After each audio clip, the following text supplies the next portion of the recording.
kapuso, epektibo na ngayong araw ang big-time rollback sa diesel. Good news daw ito para sa ilang jeepney driver sa Metro Manila. Umaasa kasi silang may dagdag kita dahil sa malakihang rollback.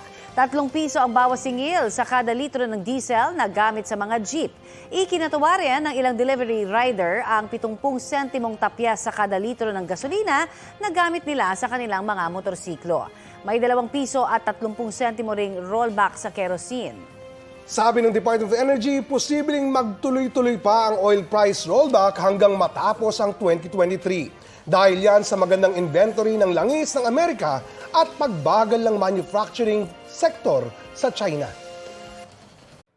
Mga kapuso, para sa mga maiinit na balita, mag-subscribe sa GMA Integrated News sa YouTube. Sa mga kapuso abroad, subaybayan niyo po kami sa GMA Pinoy TV at sa www.gmanews.tv.